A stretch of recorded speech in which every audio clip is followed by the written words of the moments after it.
You know red circles of fire is sweet, so please like us and subscribe. Chapter 13. The story. Tulu offered a delectable feast to his guests. He prepared, or had prepared, a meal whose savory dishes were made from a wide variety of plants, nuts, fruits, and mushrooms.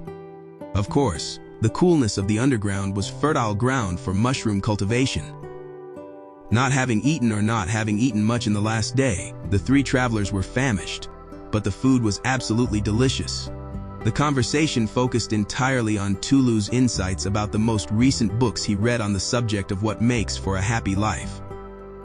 They thought it odd that he asked them no real questions about themselves. But perhaps it was another unique custom of Makana. Only ask about that which your guests freely disclose.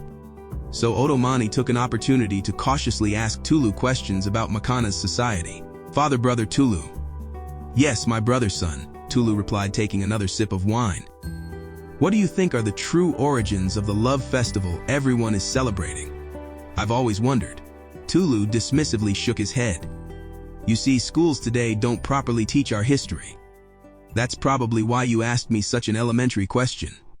Otomani hoped he had not overstepped a boundary.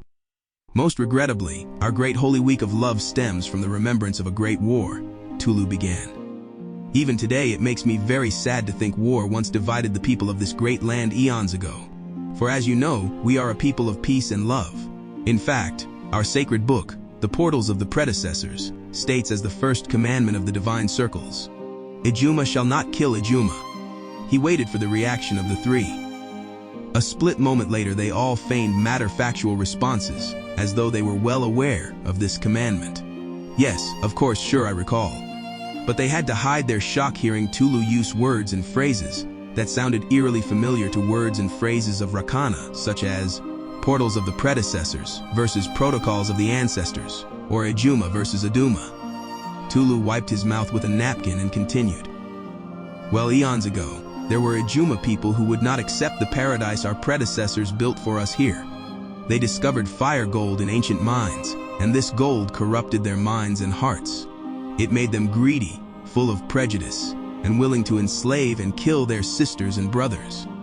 Tulu did not seem to notice that the three before him were visibly shaken, and were fighting to maintain composure. He continued all the same. After they lost the war, we had to exile them and send them away lest they corrupt others. To this day, they are the people who live and rule the land of Rakana. We do not fear them. We love them dearly as our lost children, and we pray we can unite with them again one day. One day. His voice trailed off sorrowfully. Tulu's words were like a great boulder that fell upon the heads of Olaria, Otomani, and Diodi. It was terribly difficult for them to mask their deep-seated surprise, but somehow the three acted as placidly as large gulps of wine and sweet bread made possible. Tulu asked, "Would you like more wine and sweet bread?" Diodi was the first to exhale. "No thank you, father brother. Is there more to your story?" "Yes," Tulu reflected. "Our love festival originates from our need to celebrate love and freedom, mindful of how hate and oppression split our people into two. The part of the story you know best is the three great circles of Makana." They nodded as though they did know. Tulu rubbed aching hands together. "First there is the Circle of Love, or the Order of Priests and Healers, to which I belong. We are in charge of this holy week. Then there is the Circle of Memory, that are the defenders of Makana's borders and our peace officers. They are of course responsible for the festival, remembering our predecessors and our founding. And lastly, there is the Circle of Life, or the Council of Elders, comprised of scholars and artisans. They are charged with making and interpreting the laws that uphold our sacred book, the portal. These three great circles within a circle constitute our concentrium. Anyway, let me stop rattling on about things you already know." Before they could pepper Tulu with the hundreds of questions that were on their minds, a fourth voice interrupted. "Baba, why are you telling our honored guests those old war stories?" The three did not hear a fourth person entering the room, obviously using great stealth, but suddenly someone else was present. Dressed in a floor-length gold and lavender silk gown, and wearing large hoop earrings, there stood an individual with a toned masculine body, cleanly shaved bald head, and piercing eyes. Tulu gestured in the new person's direction. Allow me to introduce you to my son-daughter, Lolo. It's very nice to meet you. Olaria chimed in instantly with a courteous smile as joined by Otomani and Diodi, and they gave their pseudonyms. A real pleasure, I'm sure, my lovely new friends. With great flair, Lolo sat down and reached across the table, extending both hands to shake the hands of the company, causing gold wrist jewelry to jangle. It has been a long time since Baba has invited guests to our home, especially guests who are Makana cousins we've never met. The three surmised that Lolo was a two-spirited person like others they had seen in Makana, a free soul who is neither female nor male, but manifold wondrous combinations of gender, body, and soul. Such individuals only knew prejudice, pain, and suffering in Rakana. With a flirtatious wink, Lolo turned to Otomani and Diodi. I just know if I had encountered either Brother Yuzi or Odi naked in the wading pool, we definitely would not be strangers now. Lolo giggled while dramatically fanning away imaginary vapors. Olaria guffawed loudly, nearly spitting out her sip of wine. Otomani and Diodi grinned widely while blushing. Tulu was the only one who was not amused. Still focused upon Otomani and Diodi, Lolo asked, "So, am I right to assume that the two of you are an item?" Lolo placed emphasis on the last word. The two of them tenderly reached for and held each other's hands, not defensively, but definitively. "Yes, we are," they said it nearly in unison. Otomani tested the waters of a story they fabricated based on the moors of Rakana. "I am the father of Aria's child, but Odi is my lover." Lolo giggled. "Well, it's all good, my brothers. Lolo only consumes those delicious things that are meant for Lolo," and said this while nibbling a piece of sweet bread. Olaria beamed. "I can tell that I'm going to love me some Lolo." Lolo was appreciative. "Thank you, darling," and blew a kiss. Tulu intervened, a little peeved. "Dear son-daughter, thank you for preparing today's meal. But you're embarrassing our guests." "Now, Baba, that's very un-Makana of you. Aren't we the land of the free and home of the nude?" Tulu was getting angry. "Young people like you sometimes take the principles of love and freedom too far. Yes, we freely celebrate love, but this week is a holy week, not a hedonism festival. Baba, why say we live in paradise if we're going to have so many rules?" Tulu insisted. "Our divine laws protect our perfection, otherwise there is disorder." Lolo fired back. "Protect us from what?" "The mythical Badlands called Rakana. Those are just fairy tales some elders use to discipline unruly children.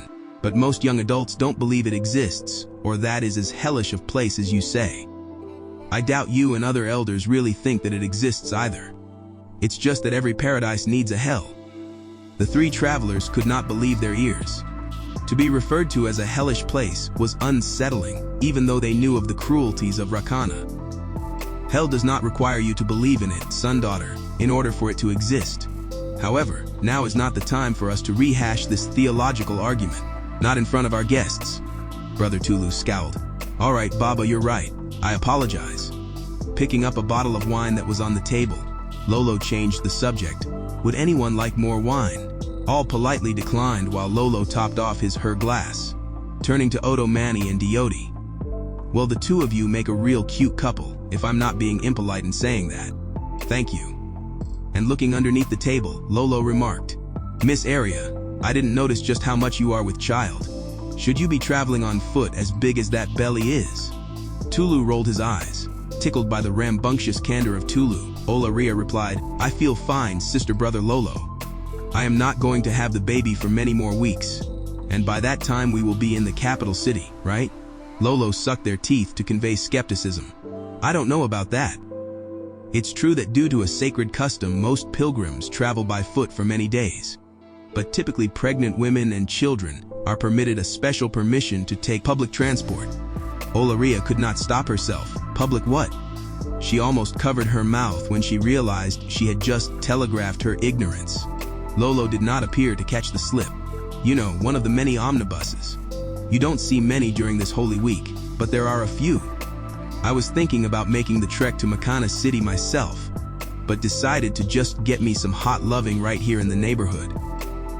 Lolo snickered, a little mortified from their slip of the tongue, and quickly recovered.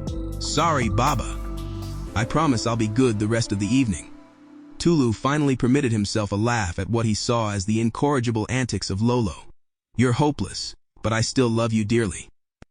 Dear daughter, son, will you please clear the table?" and see that our guests are shown where they can cleanse themselves and sleep tonight? I'm tired and would like to turn in." "Yes, Baba, rest well." The old man bid his company good night and walked down the hallway.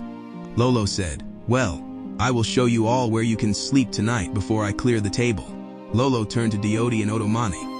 The two of them were gazing deeply into each other's eyes, glowing with love and desire, and inches away from a kiss.